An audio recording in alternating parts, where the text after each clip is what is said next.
What's going on, everybody? Welcome to another 100% review. Today we have got Assassinins Creed Odyssey for you guys. Now, this is the second review I'm doing, and I'm hoping to get more and more of these out as we go along into the future of this channel.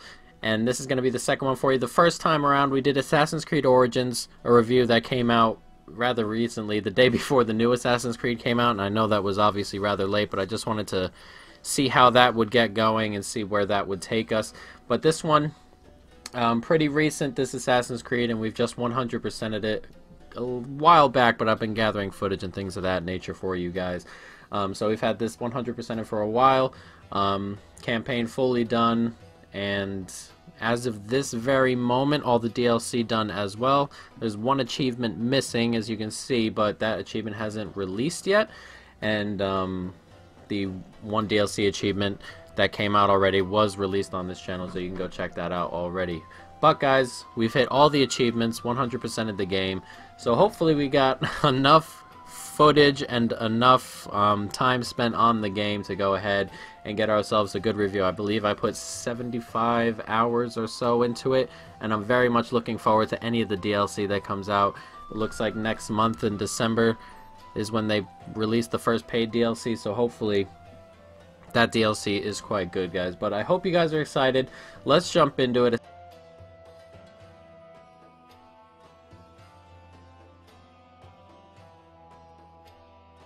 So let's talk about our hero of the game, Alexios. Now, of course, there are multiple players you can play with here. You can use Cassandra as well, which is his sister. Now, I'm not exactly sure how that changes aspects of the story, but I believe they kind of just swap places, and so it's not overly consequential that you choose Alexios or Cassandra. I just chose Alexios with the idea that I'm probably going to play through this game one more time without the guided difficulty on, so I can kind of just work my way through that difficulty as well. I'm probably going to use Cassandra in that, but we're going to talk about Alexios, someone who is thrust off into this adventure. Now, before we go any further, I am going to say spoilers. I'm not going to try and really spoil too much in the game. Just if something does slip out or it's relevant to what I'm trying to say, there may be spoilers. So if you haven't played through the game or gotten to the end or played any of it and you feel that you want to go through the story and not have it spoiled for you, click off now. This is probably not for you. But since this is a 100% review, we're going to get a couple of spoilers in there, and I'm going to try and not give away too much end stuff, but especially at the beginning, you're definitely going to get a few things of that nature. So Alexios is thrust into this world almost as a young kid. They're going to throw Cassandra off the cliff there, kill her, and he goes, pushes the guy off, tries to save Cassandra, doesn't quite. She goes off with the man, and the father throws you off the cliff as he tries to hold on to his honor and things of that nature. After you essentially murdered this guy, he's got to keep up with the Spartan traditions, and off the cliff you go. Picked up and saved by a man named Marcos, who on Kefalonia is where you start. He's taken you in, and you kind of, work with him, live your life on that island. He's very much a part of it. He raised you and things of that nature. But then eventually, someone comes looking for you. They find you. They want you to assassinate a Spartan general. It's almost just like a contract. As a mercenary, you go through. You accept contracts, of course, looking for money. And you find out the man you're looking for is your father. And the story kind of kicks off from there. And you learn more about Alexios, of course, as he searches for his mother and to stop the cult going throughout this game. But he's a very strong character, very much likable as well. He's a bit funny. He's got some comedic humor in there as well, but very much a strong character and a worthy character in this game. Him and the Eagle, of course, he travels with. It's a very difficult story to go through, so a character is well created to keep humor along the way, of course, but he also realizes that it's his duty to move forward in this quest, and it's his duty to stop the cult, but as well as realizing that he just wants this done and over with, and he just wants to live his life, bring his family back together. It's a very difficult balance, but one that is prevalent throughout the game and very well done in Alexios' character. Now, of course, Cassandra, your sister, is part of the cult on the other side, and you obviously go through conflicts with him, with his mother, with the father, and it's very difficult to balance, though. You have a set choices that kind of help you out as you go forward, and you can, of course, write the story yourself, essentially.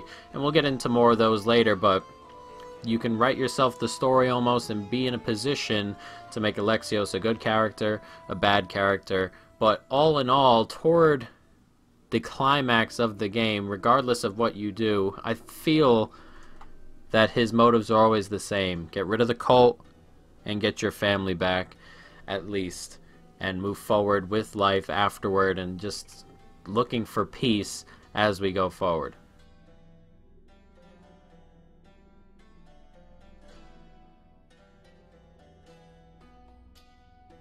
Now let's talk about Laila. Laila is the character on the outside of the Animus, the one that goes into the Animus to see Alexios' memories, and she, of course, plays her role in this game. As always, outside in an Assassin's Creed game, there's always someone on the outside of the Animus, of course, but this time around, for the first time, and I feel in a long time, we've got a character on the outside of the Animus that has some sort of a story to tell. Not very often in the last few Assassin's Creeds, especially after the first couple with Desmond, and then when Desmond finally disappeared, the stories on the outside of the Animus were kind of iffy here and there. They were almost forced in, but this one is going pretty well, of course. She had her part in the last Assassin's Creed in Origins, but this time around she also has herself a part in the story, but their story on the outside is also ramping up a little bit, and it takes that sort of turn in this game. She's a little bit more prevalent. Not very often, of course, as it's mainly based around Alexios in Greece, but the small sections she does get outside the Animus are setting up, I feel, for a pretty large story there, especially toward the end of the game when, we'll pop a spoiler in here, when she does see Alexios, of course, and grab the staff that keeps her immortal or whatever it may be. She's the new holder of the staff and the one to move the world forward in what the overall plan is going there. So I'm not sure if she'll be in the next game. We'll see, because it may have hit that point, but of course they discovered Atlantis in this game and they would like to gather the information there, and she's got all the information now, so I'm not sure if there's more to her story going forward, but it seems, as of right now, the last two games, the story has been building up to something much, much bigger.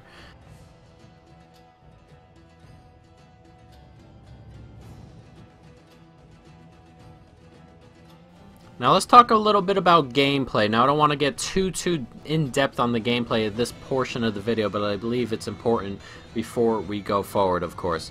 Now, a beautiful world in Greece here. The gameplay reminds me most of Assassin's Creed Black Flag. On the ocean, there's plenty of stuff to do out in the water.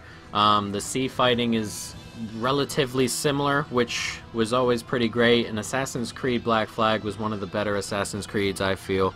So it felt good, and since they've got a couple of things in the works over there at Ubisoft with this sort of stuff, they did Black Flag, of course, and I believe they're doing Skull and Bones, which is a game that should be released next year, which looks like Assassin's Creed with basically just on the water, which I'm quite looking forward to. But it works out quite well in this game, considering, and they did well enough making the sea battles have a bit of variety while also keeping to its realistic roots. Excuse me. Now, the best part about Assassin's Creed, I always felt, was they're tied to real history. Of course, they're fictional stories, but the history happening around is almost as realistic as you can put it, in a way.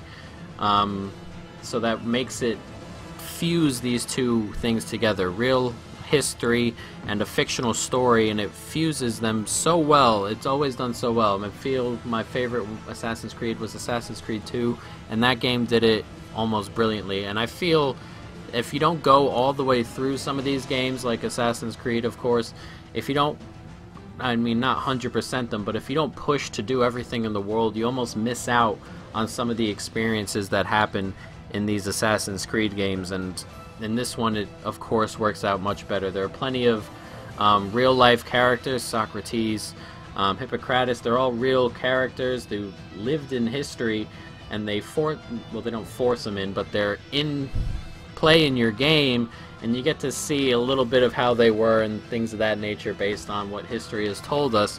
And that was always the best portion, I feel, of Assassin's Creed games. Just that mixture, that ability to gel history and fiction into one beautiful masterpiece.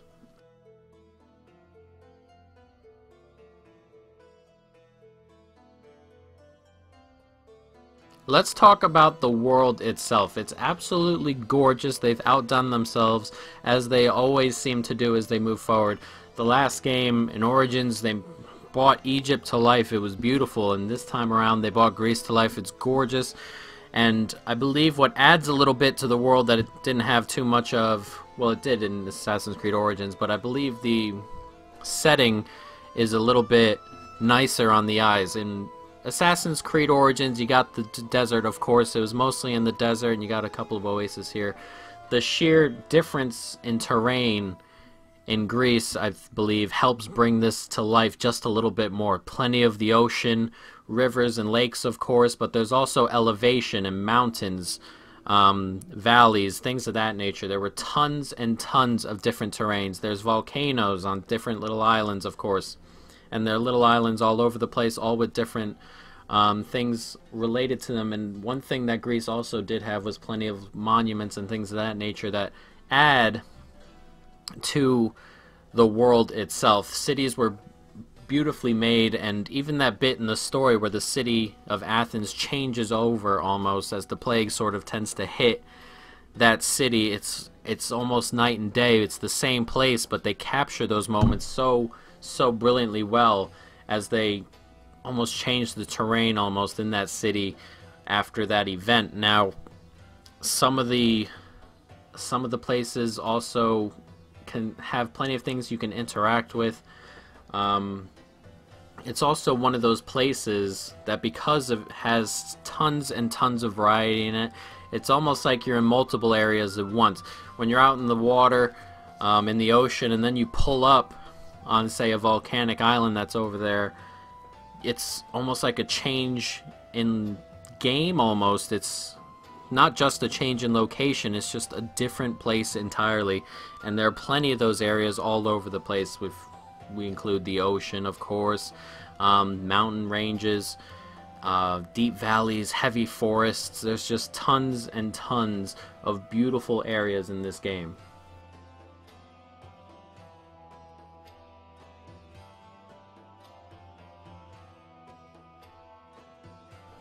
As for the story, it does a brilliant job of immersing you in this experience as you move through the world of Greece. Of course, you start off in seeing some of those old Spartan traditions, kind of like you did in 300, where they were throwing deformed babies and whatnot off the cliff there. It starts off in that sort of event in which they're getting ready to throw your sister off for the oracle says she has to go, and you're ready to throw her off, and then you go to save her. She falls off, you kill a guy, and then your father throws you off the cliff as well, just to keep his honor as Spartan tradition. And then you're thrust into this new world. You grow up, you're with God, I keep messing that name up right there, Kefalonia, of course, and you're thrown into this world on this little island all the way to the west side of Greece, and it's kind of out of the way of everything, its own little thing. And then someone comes along looking for you to do a contract, and then you find out it's your father who they want you to kill, and then you're thrust into this new story almost, as he thinks your mother's alive. You're chasing after your mother, and then you find out the cult is behind everything. and it's thrown into this big mess of situations, questions that you have throughout the game, of course. And they do a really good job of keeping it in line while also letting you escape that line to go do your own thing. So when you get there, eventually you open up the Cultist menu, which is all the cultists in the game. You're obviously looking to eliminate them as you move forward. You can go out of your way and kill plenty of these cultists. You don't have to you don't have to go through the storyline or anything like that. But there are also plenty of cultists who are part of the storyline. So they mix and match as you work your way through and look to find out how you can go ahead about killing cultists, or how you can go about going further in the story and killing cultists that way. It's a very, very good measure, and it's good to keep you off the story and make you go around the world and experience different things, but also a way to go forward and do things on your own in that sense. Now, your sister Cassandra, who was thrown off the cliff, eventually gets saved. You find out via the mother that you eventually find and team up with, essentially going forward after the cult, that she tried to save her, brought her to a place, and they told her that she was dead, and in reality they took her and turned her into this cult monster pretty much, and she's a large part of the cult. One of the many, 6 or 7 players on the inner circle who are these big cult leaders you come across, and of course our main leaders inside the cult. And then there's one cult member at the very top, the ghost, we should call her, who does a pretty good job of hiding in amongst the game. Now, he or she, I won't go too in detail here, he or she is hidden so well in the game. They do a very good job of hiding this person as you move forward, trying to figure out who it is. Now, when you kill a cultist, it gives you a clue onto their superior, and eventually you can unlock who they are once you collect all the clues. Now, once you collect all the clues and find out who this person is, it was so well hidden. They're close enough to you to make it seem like they're not them, but also so well hidden. But once you find out who it is, you're like, oh wow, of course, absolutely, it could have been, as they almost hide her or him in plain sight and make it kind of like a, not sure how to say, kind of like hiding in plain sight, I would suppose. That's probably the best way to describe it. Hiding him or her in plain sight. It's a very nice twist toward the end.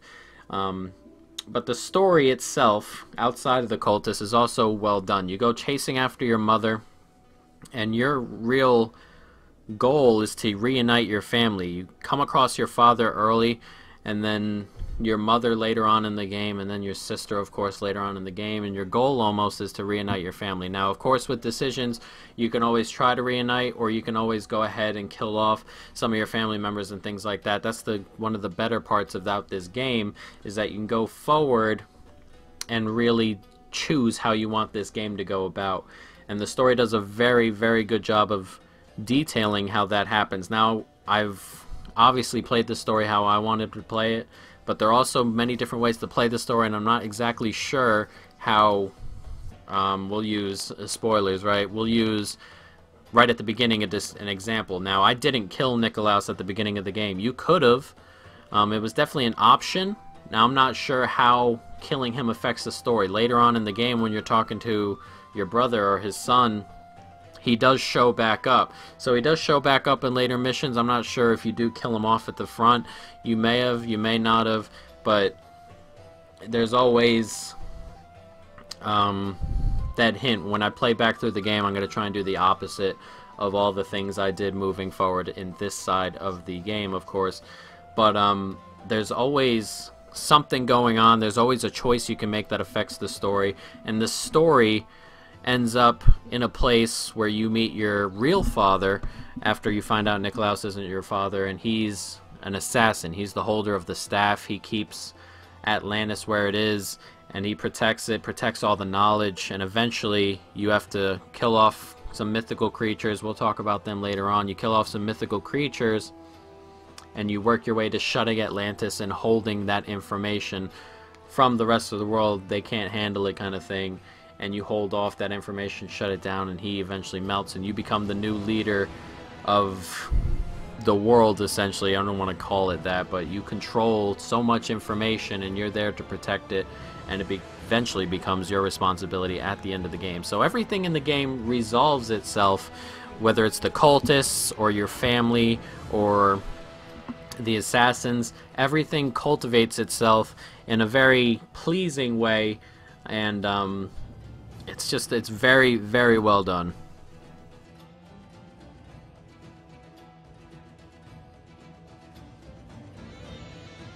Now, as in any Assassin's Creed game of late, there are side quests. Now, this one also includes side quest lines, in which there are plenty of quest lines you can follow along with many of characters you meet throughout the story.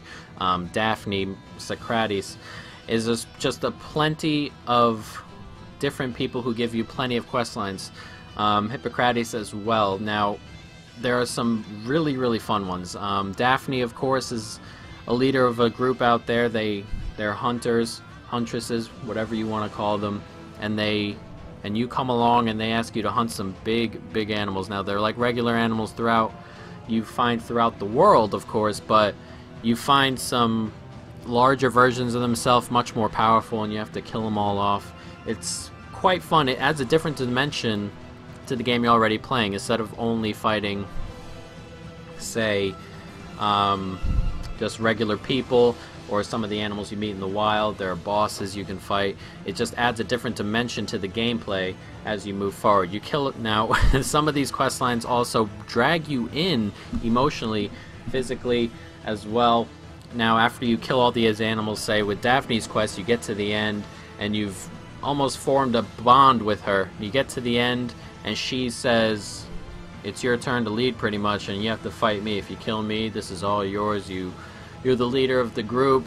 If you don't kill me, we're gonna try and kill you, that kind of stuff. And you almost get emotionally attached, and there's an option there, the one I chose, where you almost proclaim your love for her or whatever it may be, and you try and save the relationship, trying to go through with this without killing anybody. And it tugs at you a little bit as you've bonded with this character for however many missions it may be throughout the entire game, and then they kind of rip her away from you. It's a very, very difficult concept to get through, and that happens plenty of times throughout the story and some of these side missions as well, and there are plenty of them.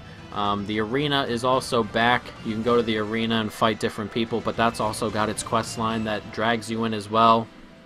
The older man you meet at the beginning was an old hero or an old arena hero, and you're talking to him, talking about his old conquests and things of that nature, and then you get to the end of the arena toward the end of the game, and he's the last guy you gotta fight, and it's once again emotionally attached as he wants to go out in the arena. He wants to die that way, and it's up to you to kill him off, or you can choose other options and things of that nature. The side quest lines are very powerful, especially compared to just say a random side quest you come along. Some of these quest lines are really, really good at having you attach yourself to them, and the fact that they extend through vast parts of the game, till way late toward the end of the game, almost helps that, and you get more and more attached to characters, and then they rip a couple from you, or some of them leave. It's very well done to get you immersed in the game, and almost not everything has a happy ending.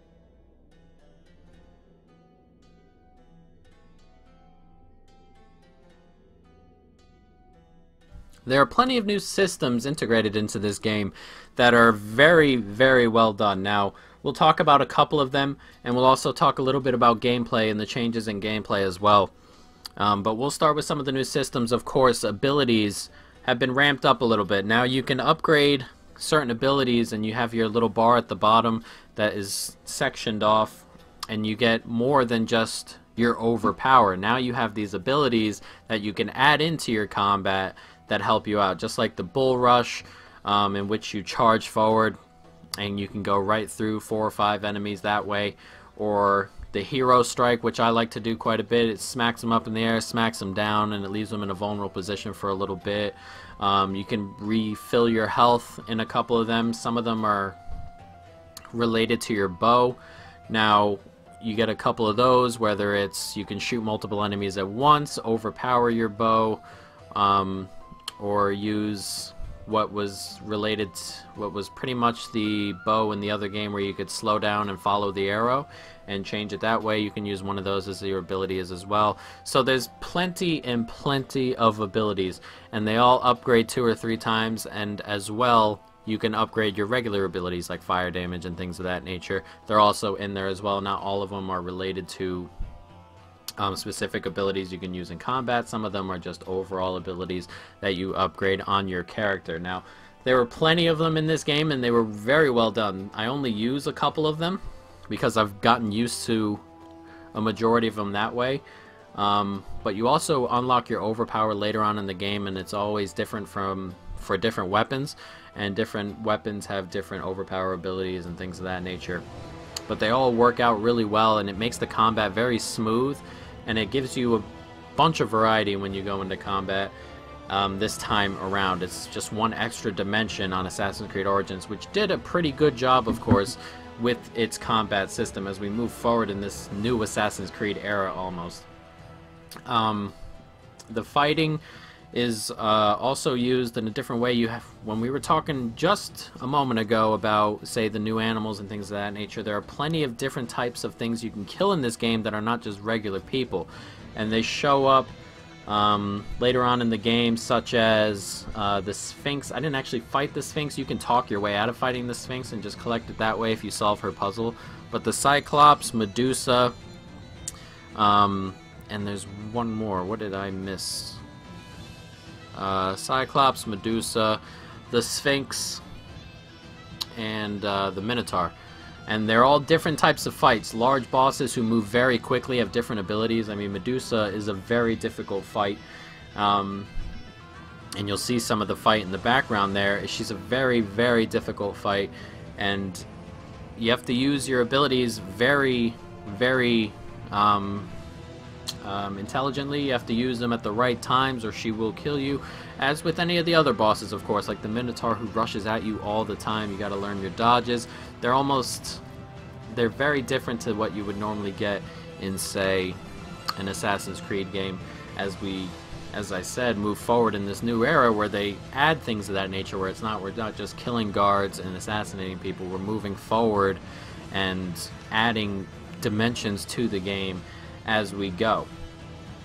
But we've also got a couple of things that I also wanted to talk about. The Mercenary System, I think, was really, really cool. You start at the bottom of this Mercenary System, and mercenaries hunt you depending on how you go about your world, the bounty you collect, doing things you shouldn't be doing, or when they catch you killing someone or anything like that. Your bounty goes up a little bit, and they send mercenaries after you. Now, the cool thing about mercenaries is that they're pretty much relentless. They kind of just, if they find you, into battle you go, regardless of what you're doing. There are plenty of times where I would have been playing, and I find a cultist in this city, and I assassinate the cultist. Now I'm fighting off guards to try and make my way to the cultist so I can collect the cultist's body. It's kind of a little bit of a process. You hold Y for a little bit, and then you stab him and collect him. So you can't really do it in combat. It's very difficult. And in the middle of this city, more guards keep coming. Then 3 or 4 mercenaries show up, and you get put into this situation where you are forced to be stealthy and things in areas like that, or you can go in and run and gun, but they make it more difficult, of course. So you can still choose how you want to play, but not everything is kind of hack and slash and you go in there all willy-nilly and things. You got to think about it just a little bit. But with the Mercenary System, if you kill a mercenary that's ahead of you, you move up in the ladder. And I believe there are 50 slots in the ladder, and one of the achievements, of course, is to get to the top of that ladder. And it's a really cool little thing. You kill the guy above you, you take their spot, and you move up in the mercenary ladder. And of course, after that, tougher and tougher mercenaries come after you, and you have to work at it that way. But the ladder is really, really cool. You don't see ladders like that too much in games nowadays. They're kind of older games or online games, really. But to integrate one into single player like that, it was very, very well done. And it definitely adds a cool little feature to it. You get cool gear and things of that nature. You don't just kill them and move on, but you get good gear and things. Some of them bring along pets, wolves, bears, cheetahs, all sorts of animals that come after you along with them. So it's not exactly easy fights. They're not very easy fights. They're very difficult a lot of the time, and a lot of the time you have to really work hard, and you have to do it in an area. You have to almost isolate them instead of doing it in an area where they can team up with the guards and things of that nature and gang up on you.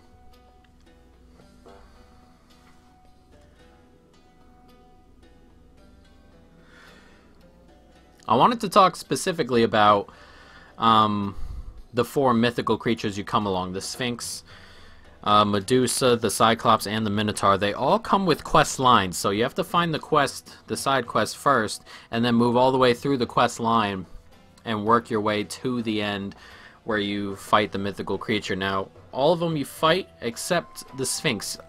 You can work your way around the Sphinx if you solve her riddle, but you can also fight her, I'm pretty sure. I didn't fight her, I worked her around it by solving the riddle, but I did not fight her, but I'm pretty sure you can fight her. I believe that was just a straight up option. But the other 3 you have to fight: the Cyclops, the Minotaur, and Medusa. Now, they're all very different, but they're all very, very cool in their own way. And I really wanted to focus a little bit of this video on those 4 because they're all really, really neat. The Minotaur, you have to work your way, of course, through it. You find out that you find this kid along the area, and you have to find, he's looking for his father. His father went into the labyrinth, never came out, and he wants you to find him, and you find your way into the labyrinth, of course, eventually after you follow the quest line. And then you're in there, and then you're literally in the labyrinth. There is a labyrinth in there. It's dark. There are dead bodies all over the place. It's a very eerie kind of thing. You get to the end of the labyrinth, and there the Minotaur is, and then you work your way into fighting the Minotaur, who's rash. It's just like a bull. He's coming at you.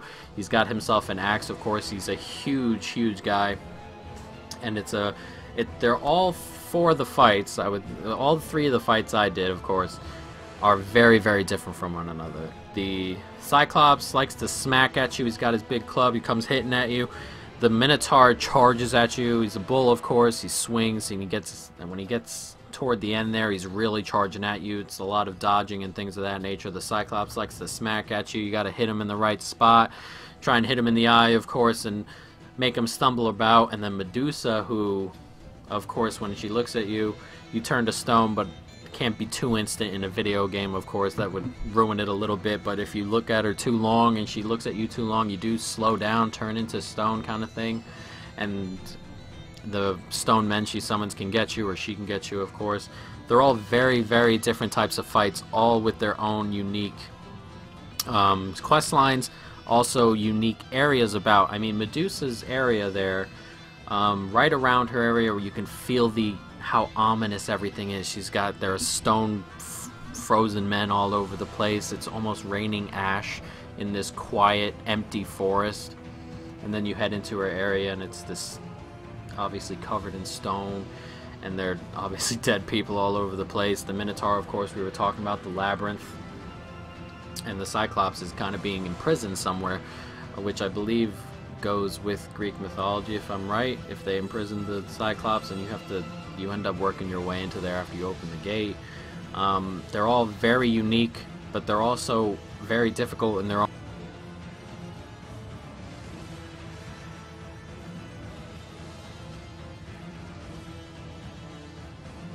So let's talk a little bit about some of the achievements, considering a portion of this whole idea was to 100% the game before we went ahead and did the review, so we can get a full review out. Now, I'm going to talk about a couple of achievements. Now, normally, as in most games, a good chunk of the achievements are story related. If you just go throughout the story, you're going to collect a bunch of them. But of course, there are some other ones in there. Some are funny, some are quite fun, some are annoying, as most of you may know. So I'm going to show you a couple, and hopefully you agree with me on some of these, but they are quite fun. Some of them are quite long, but we'll just talk about them as they go forward. My funniest achievement, I believe, was Stink Eye. Now, at the beginning of the game, there's someone tormenting Marcos, and his name is the Cyclops. He's got a fake eye, you go ahead and steal the fake eye, and when you confront the Cyclops, you take the fake eye and shove it up the ass of a goat, and off the goat goes, and then you go ahead and kill the Cyclops. Now, to get this achievement, you have to go around Kefalonia just killing goats until the eye pops back up. I believe that was the funniest achievement. It was probably the cleverest. Now, I didn't know anything about this achievement. I definitely wouldn't have known without reading to go ahead and just start killing goats on Kefalonia, just waiting for the eye to pop out. It's definitely RNG, so all you have to do is kill a couple. It took me 5 or 6 goats, but they're all over the place in Kefalonia, and eventually the eye just pops out. It was just the way the whole cutscene originally went, and then your task afterward. Very, very funny stuff. That was probably the funniest achievement. Most annoying achievement, Child of Poseidon. This one is one where you have to go to all the underwater locations. Now, I planned on really 100%ing it anyway and going through and getting it. But this one's definitely the most annoying. If you didn't know about it at the beginning, it would definitely annoy you a little bit. You pass over some of these places in the ocean. Some of these places are hidden. It took me a while to find a couple of them, as they're hidden almost on beaches. It looks like they're on land, but they're not quite on land. You have to go under a cave and things and get to them. So some of them are quite annoying to find, especially when you think you found all of them and then you're searching all over the map and doing things of that nature. They're kind of like the other ones. This achievement pretty much was in Assassin's Creed Odyssey. You have to go underwater and do all the underwater places, but I believe you only have to do 15. And this one you have to do all of them.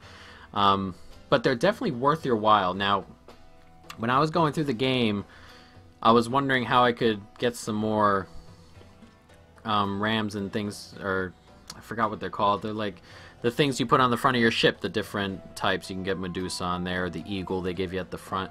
You get a lot of ship customization stuff in these underwater things, so I didn't do it really till close to the end of the game, and I wish I would have done it earlier.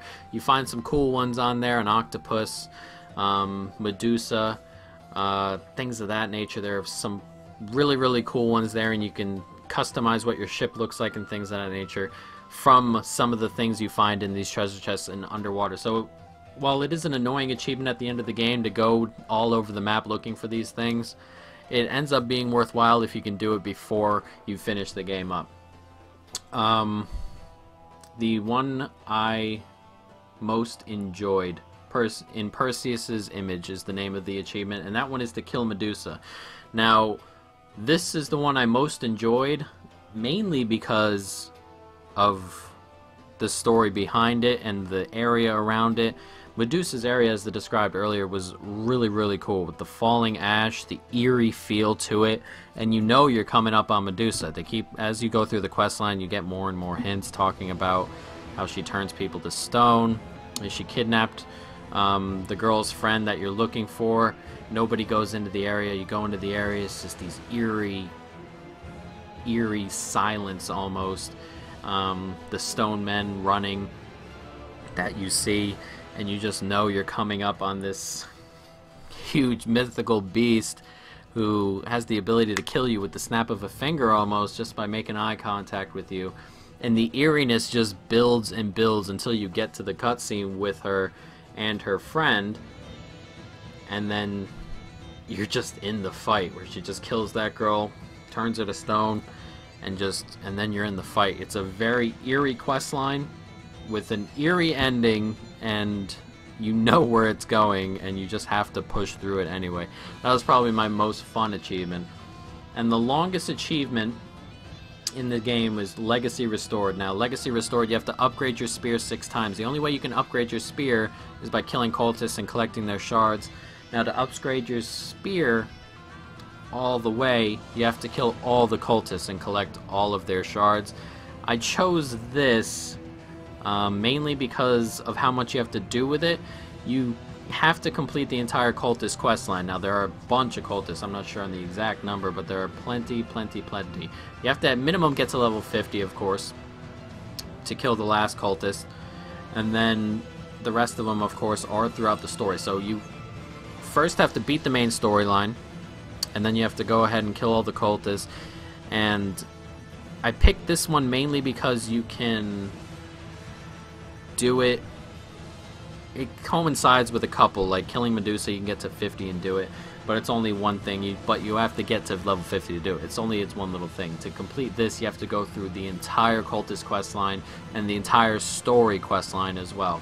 Now, there's one achievement at the end where you have to go ahead and get to the end, and of course go through the final cutscene and transfer over the staff and things of that nature, and that's an achievement as well. But you don't have to kill all the cultists for that one. You have to kill all the cultists for this one and do the main quest line. For the other one, you only have to do the main quest line and then move forward to level 50 and kill off all the mythical beasts. I just think this one took a little bit longer, especially hunting down cultists and things of that nature. So this is probably the longest achievement. But the achievement list overall in this game is pretty fun most of the way through. A lot of side quest lines like Hippocratic and Xenia. There's some tough quest lines in there. Not easy. Xenia's quest line, of course, she gives you 3 maps. 2 of them are fake, and you have to find the treasure. And you have to do that 4 or 5 times. And then she has a quest after that as well. So that one's pretty difficult if you don't have a guide. Hippocratic, his quest line is pretty straightforward if you've chosen the guided way of going through the game. And of course, some of the other ones are not so difficult. They're just a little bit of time consumption in there sometimes. You have to unfog the entire map and stuff like that. You basically do that one as you go forward throughout the game. There's not too much to do after. There are a couple of mini spots that you may miss. Of course, with a guide, these are obviously quite easy. But without a guide, a load of them are pretty easy to do anyway, so there's not too much into it. I just felt this one took the longest, Legacy Restored. But the achievements overall were very satisfying in a way.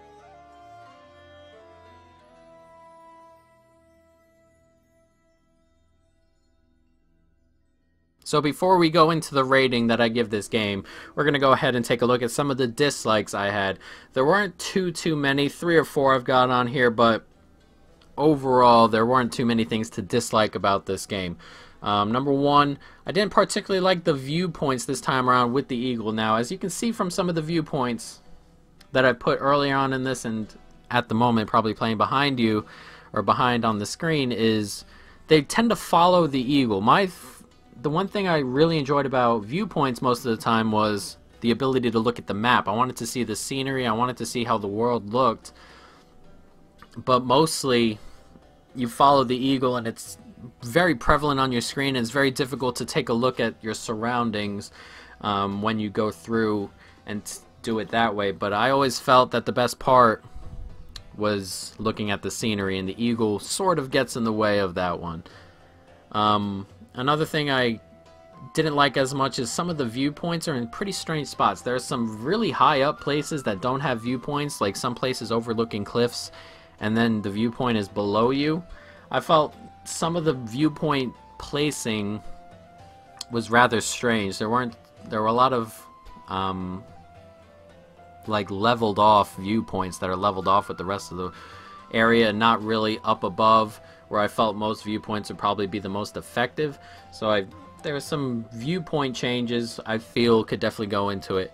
And then finally, the early on cultists that you kill, the ones that are not in the inner circle and not not the ghost or not in the campaign, a lot of them are pretty unceremonious. Now you go searching for them and then you show up and you just kill them and then you collect them and that's it. There's no real, obviously, cutscenes or anything like that, but you don't really feel your way into killing these cultists, especially the ones at the bottom. You kind of just show up and kill them. I wish there were a way to almost get a little bit more entwined in the story when you kill off all the cultists. I mean, it would be a lot to do with the amount of cultists we have, but some of them we can get a little bit more story in there, or a little bit more consequence to the surroundings, or anything just to add to the relevance of killing some of the cultists at the very bottom end of the chain. And I believe that's all my dislikes. There wasn't too much in this game I disliked.